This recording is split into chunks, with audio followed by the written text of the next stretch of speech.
Hey everybody, welcome back around to the Blog and Grill. I am your host Doug here with your video blog for February 11th, 2015. I have a great blog planned for you today as we'll begin to look at some baseball stuff, New York Yankees with your New York sports update. Also, we have big news out of college basketball as a legend has passed. But first I want to get to the news out of the Little League World Series as the Little League World Series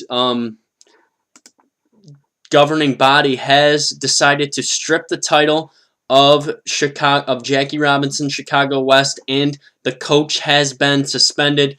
This comes following an investigation into the use of falsified maps.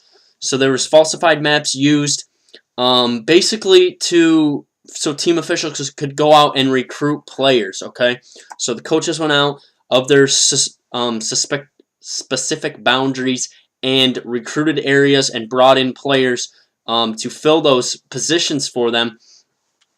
And basically what it did was it allowed them to comprise a super team for this Jackie Robinson West team. I think this is big. Las Vegas will now be considered the champion of the 2014 Little League World Series. And I think it's just kind of sad how this went down. I think this team was inspirational to the Chicago area. We began to see black players get back into baseball and really be excited about baseball.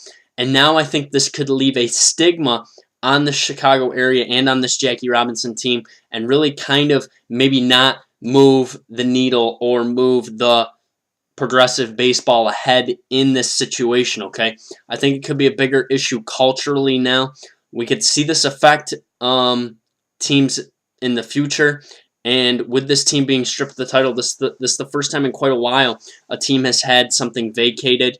And it's kind of crazy to think about that even there's scandal among Little League teams. And really, it just goes to show that all sports are just full of players, coaches, and teams trying to get ahead, trying to get that extra little bit. Falsified maps, illegal boundaries, and now they have everything taken away from them, and they have the title taken away, and it's sad because it's with kids, but people should know how to act in these situations and what the proper thing is to do with this. The big news out of college basketball today is the passing of Jerry Tarkanian, former coach of the UNLV Runnin' Rebs. He dies today at age 84. It's a sad day for college basketball. We just lost Dean Smith last week. He had a respiratory ailment and an infection. In his 19 seasons at UNLV, he won over 500 games in his career as a coach. He's 729 and 201. Very good coach. Really, he had some issues with some players as well. Tarkanian had been under more or less constant scrutiny from the NCAA for most of his career. He was talented but troubled.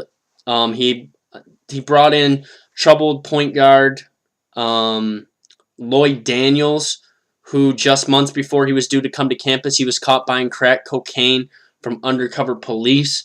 While Tarkanian had been known for taking in troubled players, this was the top much even for him, and he announced shortly after that Daniels would never play for UNLV. Not long after Daniels' arrest, it emerged he'd been led to UNLV by Richard Perry, a prominent gambler who had been convicted twice for sports bribery. So just Tarkanian really pushed the limits, okay? This guy was a guy who pushed the limits, was a tough coach to play for, in a tough place in Las Vegas to get players.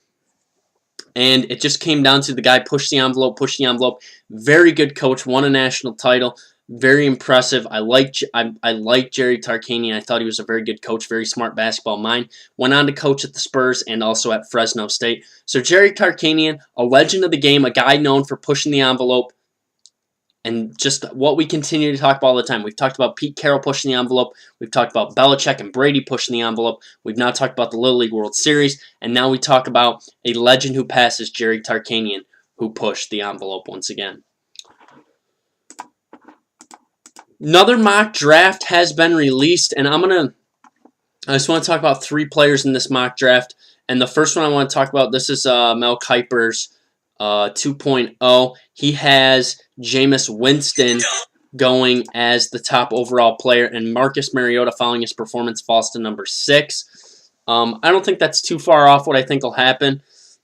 Like I've said all along, Winston's the guy who's ready to make the NFL throws. But the one player I think teams should look at with that top pick has to be Leonard Williams out of USC. I think Leonard Williams is the best player in this draft by far.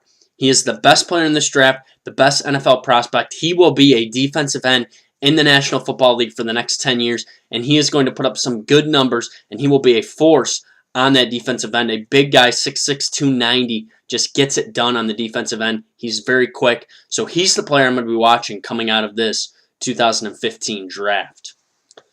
Time for your New York sports update. Alex Rodriguez meets with the Yankees and apologizes for his past actions. We'll see what A-Rod can do this year. I'm not expecting much from him. I'd be happy with a .250 year with 15 home runs and 60 RBIs out of A-Rod. Carmelo has said he will sit out the All-Star game after injuring his knee the other night during the game with the Miami Heat. Knicks back in action tonight as they take on the Magic in Orlando. That game will tip right around 7 o'clock. And another game tipping around 7 tonight. The Syracuse Orange look to get back on track as they will take on Boston College tonight on the road. That game will tip at 7 o'clock in Chestnut Hill. I will be back later on this week, maybe Saturday. I'll get back on here with you. We'll talk some college hoops. We'll talk some NBA. We'll have a lot of fun. Check me out on sportsmindednews.com. You can also follow me on Twitter at YankeeBaller415. You can comment, question, subscribe to my page. Thanks for tuning in to the blog, Andrew. I will be back later on this week. Have a good rest of the week.